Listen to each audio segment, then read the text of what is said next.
अस्सलाम वालेकुम, welcome to my channel food and food is 42। आज की रेसिपी है आलू कीमा ग्रेवी वाला, जो कि बहुत ही इजी तरीके से मैं बना रही हूँ बिगनर्स के लिए। इसके लिए हमें चाहिए आधा किलो कीमा और आधा किलो ही मैंने आलू काट के रख लिए हैं छोटे स्लाइस करके। प्याज 2 अदद दरमियाने काट के मैंने रखे हैं। लहसुन के जवे हैं 1 लहसुन के, वो जो पूरा लेके, और 2 अदद टमाटर हैं और 1 टेबलस्पून अदरक का पेस्ट, 2 हरी मिर्चें। सबसे पहले एक पतीले में हाफ कप ऑयल लेंगे। ऑयल मैं हमेशा से कम यूज़ करती हूँ ताकि खाना हेल्दी रहे, ज़्यादा ऑयल यूज़ नहीं करती। अगर आप मेरे चैनल पे नए हैं तो प्लीज़ मेरे चैनल को सब्सक्राइब कर दें और बेल का आइकन प्रेस कर दें। आप जब भी कोई गोश्त का सालन पका रहे हैं या कीमा बना रहे हैं तो उसमें पहले दालचीनी और बड़ी इलायची लाजमी ऐड करके थोड़ा सा फ्राई करें, फिर उसके अंदर जो है कोई भी गोश्त या कीमा है वो ऐड करें। इससे गोश्त की जो स्मेल है दूर हो जाती है और घी में फ्राई होने की वजह से उसकी अपनी जो स्मेल होती है गोश्त की वो भी ख़त्म हो जाती है। ये देखिए मैंने इसमें 1 टेबलस्पून ज़ीरा डाला है। इसको भी हल्का सा फ्राई करेंगे, ज़्यादा फ्राई नहीं करना कि ये काला हो जाए। और अब इसमें कीमा ऐड कर देंगे।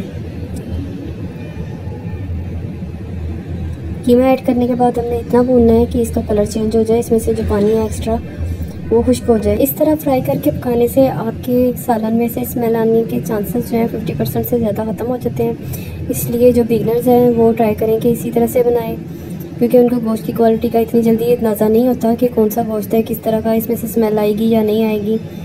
तो इसको आपने कलर चेंज होने तक फ्राई करना है। और दूसरी बात ये कि जब भी आप कीमा लेके आएँ उसको स्ट्रेनर में डाल के पहले रख दें ताकि उसमें से जो सारा खून है, वो ब्लड है, वो निकल जाए।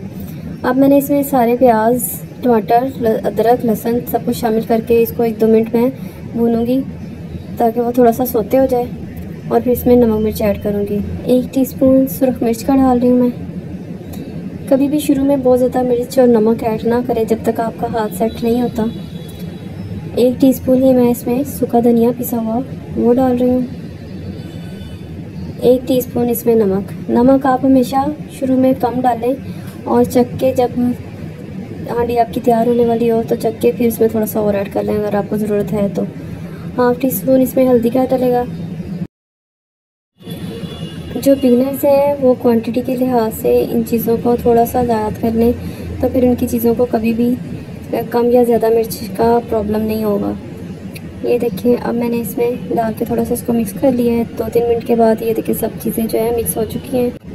अब इसमें मैंने 3 कप पानी ऐड किया है और इसको मैं प्रेशर बंद करके चला दूँगी। एक बात और आप याद रखें, प्रेशर के लिए अब आप जो बड़ा कप है पानी का, 1 कप वो 5 मिनट के लिए होता है। 15 मिनट के लिए मैंने तकरीबन 3 कप पानी डाला है और ये मैंने खुला पानी डाला है ताकि वो लगे ना।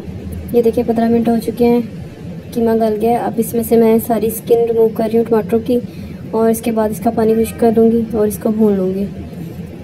सारा पानी खुश्क हो गया है, इसमें घी बाहर निकल रहा है। अब इसके अंदर मैं तकरीबन हाफ कप दही का शामिल करके इसको भून लूँगी ताकि इसका जो ग्रेवी है वो बहुत अच्छी सी बन जाए, थिक, और इसका टेस्ट भी बहुत अच्छा आता है दही डालने के बाद।